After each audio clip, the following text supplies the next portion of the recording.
Well, tonight was Halloween, and it reminded me of when I was younger, all the ghosts and goblins. But one of the things that I figured out that I'm not sure that everybody who's a young child is aware of is the booger man cannot eat you if, when you go to bed, if you pull the covers, over your head.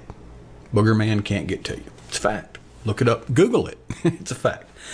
But the fact is we don't spend a lot of time worrying about other animals being a predator and seeking to eat us for their lunch or supper. Well, why is that? Well, it's because we, humans, are at the top of the food chain. Now, how did we get the distinguished privilege of not having to worry about being eaten? In fact, we eat other animals. Well, there are several reasons, and let's start here.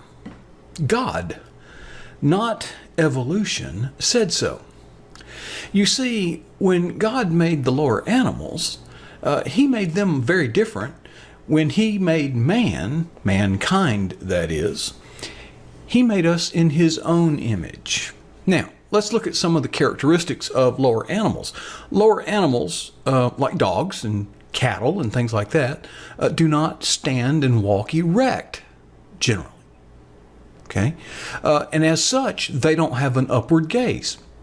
Why is it that when deer hunters build a tree stand, they build it in a tree? Why is that? Well, among other reasons, deer don't look up. Okay? We have an upward gaze. Think about that. By the way, it is not because evolution said so. God made us in his own image. We are not at the top of the food chain. We didn't all start at the same place as some, little pool of anemic acids and mud and soup and such. And somehow through the random evolutionary process and random mutations that we're just the beneficiary of some extraordinary luck that we are at the top of the food chain. No, God said so. He made us in his own image. In fact, he told Adam to name the animals, and the giving of a name implies authority, and he said that we have dominion over the animals. Now, how did God make us special that we don't get eaten by the lions? Well, is it because we are stronger than the lions? No. Is it because we are faster than the lions? Well, no. Is it because we're smarter than the lions? Yes. We have an overdeveloped cerebral cortex. That's this frontal lobe, above your eyebrows, the forehead part, big. Our cousin monkeys and apes and orangutans and such as that, they you notice how their head kind of slopes back? Well, that's because there's nothing up there, okay, compared to us. We also have, unlike any other animals, an opposing thumb. Now, I realize that monkeys, orangutans, and such have an opposing thumb, but that is not enough by itself without the, the noggin up here. See, because we have an opposing thumb, we can manipulate things with a great deal of precision. In fact, to this day, your signature is considered very authentic and unique. Well, it's because we have a high degree of dexterity, and this allows us to make and build tools. Now, one reason that lions don't eat us is, as I said earlier, not because we're faster, not because we're stronger, but because we have built these like weapons to defend ourselves against being eaten by other animals in the animal kingdom. And we are an animal, by the way. I know not the most complimentary thing we could say about ourselves, but we are.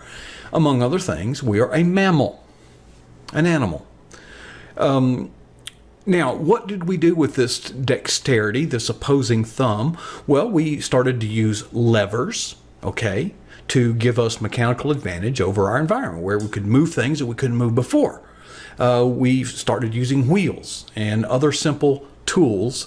We began experimenting in metallurgy, and we began to control fire. And the other thing that we can do, by the way, that lower animals can't, we have a highly developed skill in communication. Right now, we are communicating. You don't see other animals communicating in near that elaborate fashion. So when you add all that together, we can use these tools to build weapons. We can build simple clubs. We can use those clubs to break open coconuts and things like that, so that we can eat inside of them, and break shell pecans and that kind of stuff. It also allows us to build shelter. I'm looking up around me and I see that I am living in a shelter, and I bet you are too. Well, that shelter not only protects us from predators from the outside, it protects us from natural things such as, cold weather, rain, storms, and the winds. And those winds, of course, pick up projectiles and hurl them around. And we're able to build houses. Think about all the tools that are used to build a house. What makes us special? Well, God said so, but He didn't just say so. He equipped us with these tools to where we can live comfortably and we can control our environment. Okay. Well, folks, here's why I say all that. It's interesting that we can make and use tools, but have you ever given thought to the idea that we are a tool? Because you see, God created us, and He created us in His image, but He also created us for a purpose. Now, it's interesting that God doesn't compel us to comply with His purpose. It's a choice that we make. But as Christians, when we make the choice to be a tool in the hands of the Father, He uses us for His purpose. And in the verse that we will look at the conclusion of this video, sometimes our Master has to break down the tools in order to build it in a more useful fashion.